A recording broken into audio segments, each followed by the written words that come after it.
From the St. Louis Public Radio newsroom, this is The Gateway. It's Thursday, June 27th. I'm Abby Larico.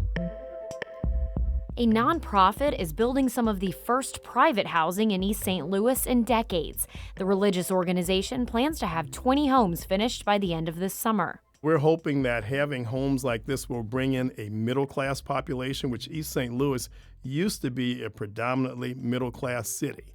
And so we want to see a return back to that. Coming up on The Gateway, a conversation with one of the leaders of the nonprofit building the homes about their goals and the challenges facing East St. Louis.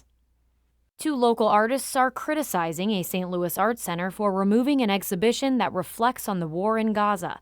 St. Louis Public Radio's Madison Holcomb reports on the artists' response to claims made against them and their artwork. Craft Alliance said in a Facebook post Monday it removed the exhibit because it contained anti-Semitic slogans and imagery and called for violence against Israel. But the two artists who created the work in the exhibit say the meaning of their artwork was misinterpreted by the organization and that it actually represented support for Palestinian and anti-genocide movements. One of the artists, Alora McCullough, says it's dangerous to make claims of anti-Semitism when people support Palestinians. To accuse us of being anti-Semitic because we want to support freedom for innocent civilians is absurd. Craft Alliance did not immediately make anyone available for comment. I'm Madison Holcomb, St. Louis Public Radio. Library patrons in St. Charles and St. Charles County say they are relieved that 3 small libraries will remain open after weeks of uncertainty. The library board had been considering a plan to close the Maclay, Kisker Road, and Deer Run library branches within a year, so the system could divert money to other needs. Dale Ketter was among more than 100 St. Charles residents who protested the plan. He says libraries are a vital part of the community, and the board members need to keep that in mind. The library isn't meant to make money. They don't understand the indirect benefits of it, lowering crime and providing other benefits. Library officials had pitched closing the libraries to avoid running out of money, citing rising operating costs without an increase in revenue. Board members will vote again in January on whether to close the branches if they can't find another way to balance the budget. Missouri Attorney General Andrew Bailey says he will continue to fight a social media censorship case despite losing Wednesday in the U.S. Supreme Court. Sam Zeff reports. The lawsuit was originally filed by former Missouri Attorney General Eric Schmidt, who's now a senator. It accused the Biden administration of censoring social media platforms. Bailey called it the most important First Amendment case in American history. In a 6-3 ruling, the High Court said Missouri and Louisiana did not have standing to sue and failed to prove the platforms acted due to government coercion. Bailey immediately took to social media platform X to say he's not done with the case and will return to district court to try and reopen discovery. I'm Sam Zeff. A U.S. Supreme Court decision could poke holes in parts of the federal bribery case against former Illinois House Speaker Michael Madigan. Capital News Illinois reports in a 6-3 decision, justices narrowed the scope of federal bribery rules, which could mean prosecutors will have to amend their charges against Madigan and his close friend Mike McLean. They were supposed to go on trial later this year. The decision may also have an impact on last year's convictions of 4 high-ranking executives and lobbyists for electric utility Commonwealth Edison, including McLean. Wednesday's Supreme Court decision sided with a Northwest Indiana mayor and centered around the definition of gratuity versus bribe. Illinois now has a new state agency called the Department of Early Childhood. It will focus exclusively on early childhood services like home visiting and daycare licensing.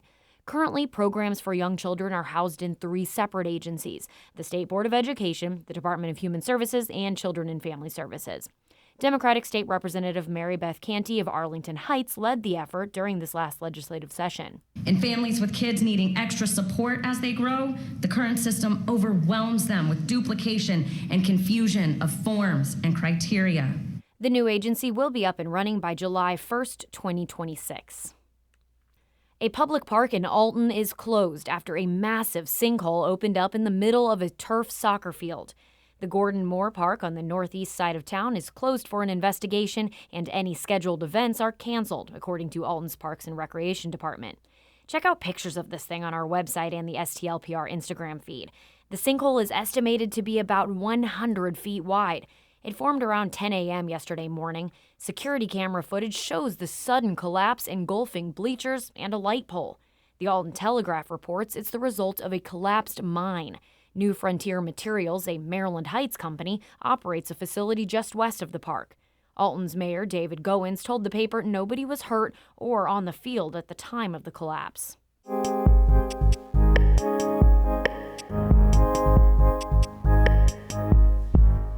A nonprofit religious organization has big housing plans for East St. Louis. Landsdowne Up is planning to build 20 homes and sell them at $360,000 apiece. St. Louis Public Radio's Will Bauer caught up with Landsdowne Up Director of Administration Kevin Green to discuss the housing challenges facing East St. Louis and the organization's goals. If you look at East St. Louis, it's been a long time since we've actually had market rate housing. As an example, the home that I live in is 102 years old. As we've had new housing coming into the city, in many cases over the last 30, 40 years, it's been new public housing. It's been government subsidized housing. So we haven't really had a lot of new private homes built in the city. The city basically had to relearn what it's like to work with a developer. And technically we're not a developer, but we are someone who has come in with private financing to actually build homes in the city. And it's been an interesting challenge, for the city even to get to that point, just because they've been so used to the public subsidized housing. And what do you hope these homes that you guys are building solve in East St. Louis? Well, East St. Louis has many, many challenges. So we're hoping that having homes like this will bring in a middle-class population, which East St. Louis used to be a predominantly middle-class city.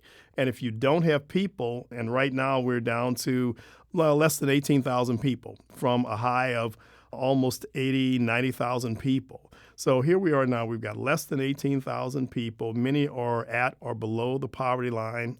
We need to attract people back to the city. We need to attract the middle class so we can have a tax base. Once you have people and you have a tax base, now the businesses will come back into the city.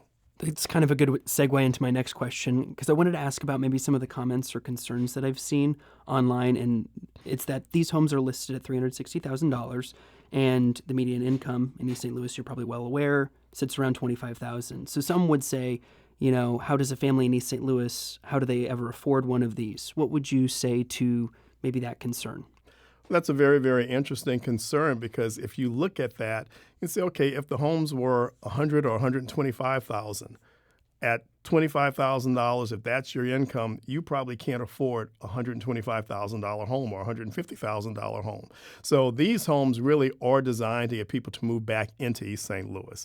We have people that have moved out of East St. Louis. We have college graduates. We have tradespeople. We've got really a good middle and upper middle class population that has moved out because they say we just can't find housing in East St. Louis like we may find in some surrounding communities.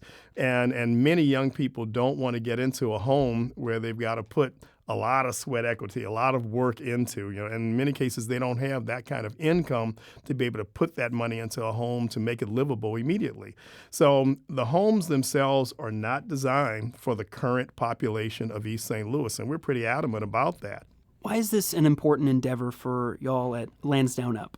Our vision is to transform to create a thriving environment in East St. Louis. We really want to see the city revitalized. We'd like to have a revival of people who love God, who love their neighbors, who love their neighborhood.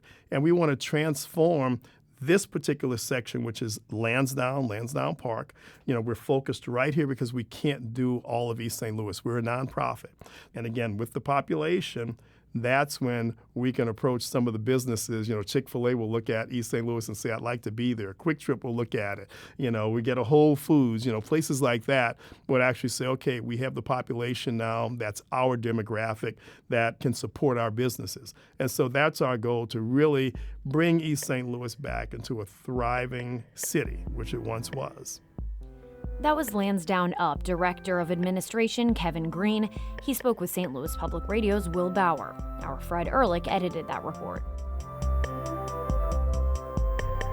The Gateway is a production of St. Louis Public Radio, a listener-supported service of the University of Missouri St. Louis.